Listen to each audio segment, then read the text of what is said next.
you can see his tender heart. Verse 21. Tell me, ye that desire to be under the law, do ye not hear the law?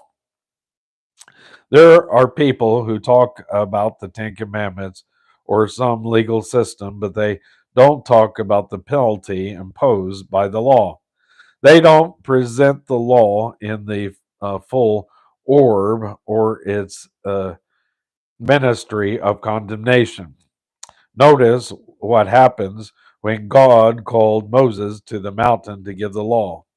And it came to pass on the third day in the morning that there were thunders and lightnings and a thick cloud upon the mountain, and the voice of the trump exceeding loud, so that all the people that was in the camp trembled.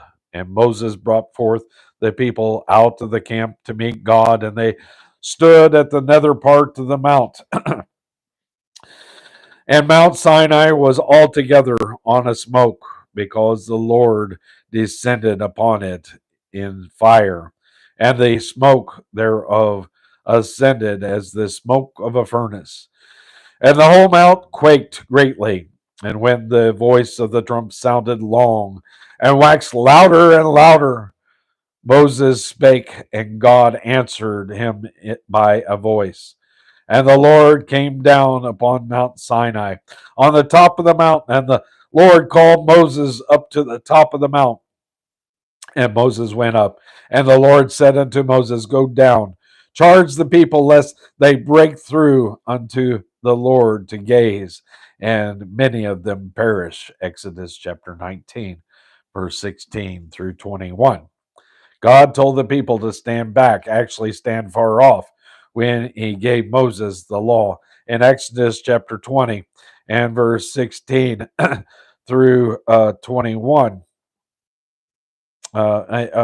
Exodus chapter 20, verse 18 through and 19 says, And all the people saw the thunderings and the lightnings and the noise of the trumpet and the mountain smoking. And when the people saw it, they removed and stood afar off. And they said unto Moses, Speak thou with us, and we will hear.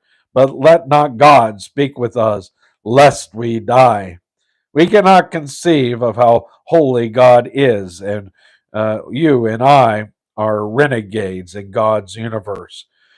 We are in position of being lost sinners in God's universe with no capacity to follow or obey Him.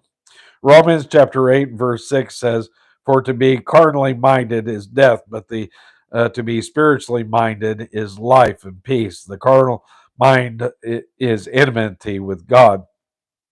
My friend, the world is against God. It is not for God. The world is not getting better. It is getting more evil every day.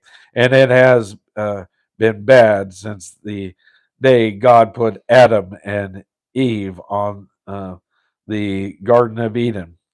Romans 8 and verse 7 goes on to say, because the carnal mind is enmity against God, for it is not subject to the law of God, neither indeed can be.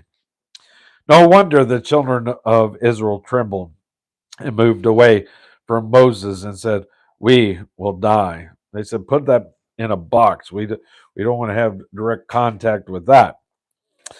Now, my friend, and we keep him in the box today. Now, my friend, God is high and holy and lifted up, and he dwells in glory. You and I are down here making mud pies in the world because physically we are made out of mud.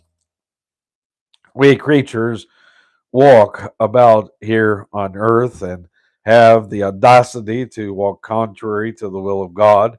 The carnal man is enmity against God. That is man's position in the world. Paul says, Listen to the law. You haven't heard it yet.